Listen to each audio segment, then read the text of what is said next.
আমার নাম গোলাম দস্তগীর নাহিদ। আমি দিনাজপুরের নবাবগঞ্জের ভাদুরিয়ার বাজিতপুর গ্রাম থেকে বলছি। আপনার হয়তো মনে আছে যে এর আগে আমি একটা ঘটনা ভূত এফএমে শেয়ার করেছিলাম, যেটা 16/6/2017 তারিখে পড়া হয়েছিল। কিন্তু আজ আমি আপনার সাথে 16 তারিখে ইমেলটি ছিল, ওকে, কিন্তু আজ আমি আপনার সাথে আরো একটি বাস্তব ঘটনা শেয়ার করব। ঘটনাটি আমি ও আমার 3 বন্ধুর সাথে ঘটে যাওয়া। মূল ঘটনা একটি পুরনো কবরস্থানকে নিয়ে। প্রথমেই আমি আমার 3 বন্ধুর নাম উল্লেখ করতে চাই যাদের সাথে এই ঘটনা ঘটে। তাদের নাম হচ্ছে এখলাস, সজীব এবং হাবিব। আর সেই জায়গাটির বর্ণনা দিয়ে নেই যেখানে আমাদের সাথে ঘটনাটি ঘটে।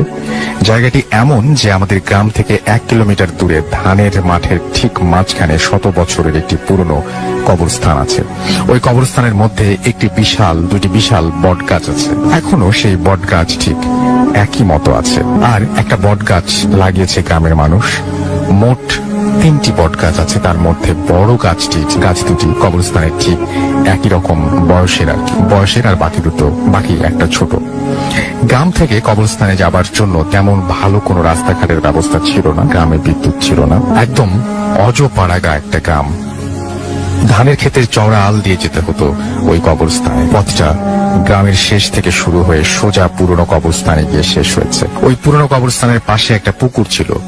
লোকমুখে শোনা যায় ওই কবরস্থান ও পুকুর নিয়ে অনেক ভয়াবহ ঘটনা। পুরনো কবরস্থানের পাশে ওই পুকুরে নাকি জিন বাস করত, গরিব মানুষকে সাহায্য করত। যেমন কোনো গরিব লোকের বিয়ে বা ছেলের বিয়ে হলে ওই পুকুরে গিয়ে তারা বলতো, এবং বিয়ের সম্পূর্ণ করার জন্য সকল আসবাবপত্র, যেমন বাসনপত্র, আর কি আসবাবপত্র হবে না, বাসনপত্র, প্লেট, থালা বাসন, হাঁড়ি পাতিল ইত্যাদি পুকুরের মধ্য থেকে ভেসে উঠে পুকুরের পাড়ে আসতো, এবং মানুষ পুকুর পাড় থেকে সব নিজেদের প্রয়োজনীয় কাজ সম্পূর্ণ করত। কাজ শেষে সকল জিনিসপত্র ভালোভাবে পরিষ্কার করে আবার সেখানে ফেরত দিতে হতো। একদিন কোনো এক ব্যক্তি জিনিসপত্র ফেরত দেওয়ার সময় তাতে মাংসের চর্বি লেগে থাকায় জিনগুলো আর কোনোদিন কাউকে সাহায্য করার কথা শোনা যায়নি।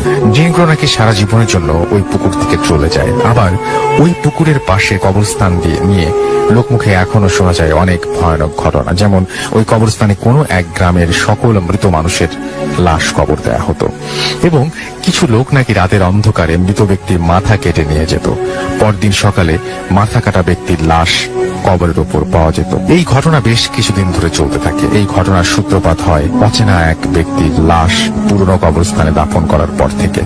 কোন এক অশুভ রাতে গ্রামের বাইরে পুরনো কবরস্থানের সব থেকে বড় বট গাছে অচেনা এক ব্যক্তির লাশ 2টি হাতের আঙুল কাটা অবস্থায় লতার সঙ্গে ঝুলতে দেখা যায়। হঠাৎ এক অচেনা ব্যক্তির লাশ দেখে গ্রামের মানুষ অনেক ভয় পেয়ে যায়। গ্রামের সকলে লাশটিকে চিনতে না পারায় সকল গ্রামে ঢেরা পিটিয়ে খবর দেয়া হয়। বিভিন্ন গ্রাম থেকে শত শত মানুষ লাশটিকে দেখতে আসেন, কিন্তু কোনো গ্রামের মানুষ লাশটিকে চিনতে পারে না। অবশেষে গ্রামের মানুষ লাশটিকে রাতারাতি পুরনো কবরস্থানে দাফনের ব্যবস্থা করে, এবং দাফন কাজ শেষ করে গ্রামের মানুষ চলে আসে। পরদিন সকালে সেই মৃতদেহ সহ আরো 2জন অচেনা ব্যক্তির মৃতদেহ ওই কবরের ওপর মাথা কাটা অবস্থায় পাওয়া যায়। কিন্তু অবাকের বিষয়, গত রাতের লতায় ঝুলে থাকা লাশটির মাথা অক্ষত ছিল। বাকি 2জন লোকের মাথা শরীর থেকে সম্পূর্ণ আলাদা এবং নিখোঁজ ছিল। এই দেখে গ্রামের মানুষ আতঙ্কে পড়ে যায়।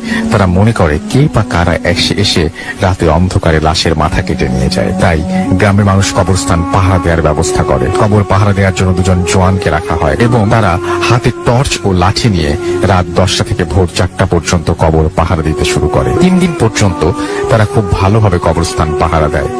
4র্থ দিনে তারা কবরস্থানে কান্নার শব্দ শুনতে পায়, এবং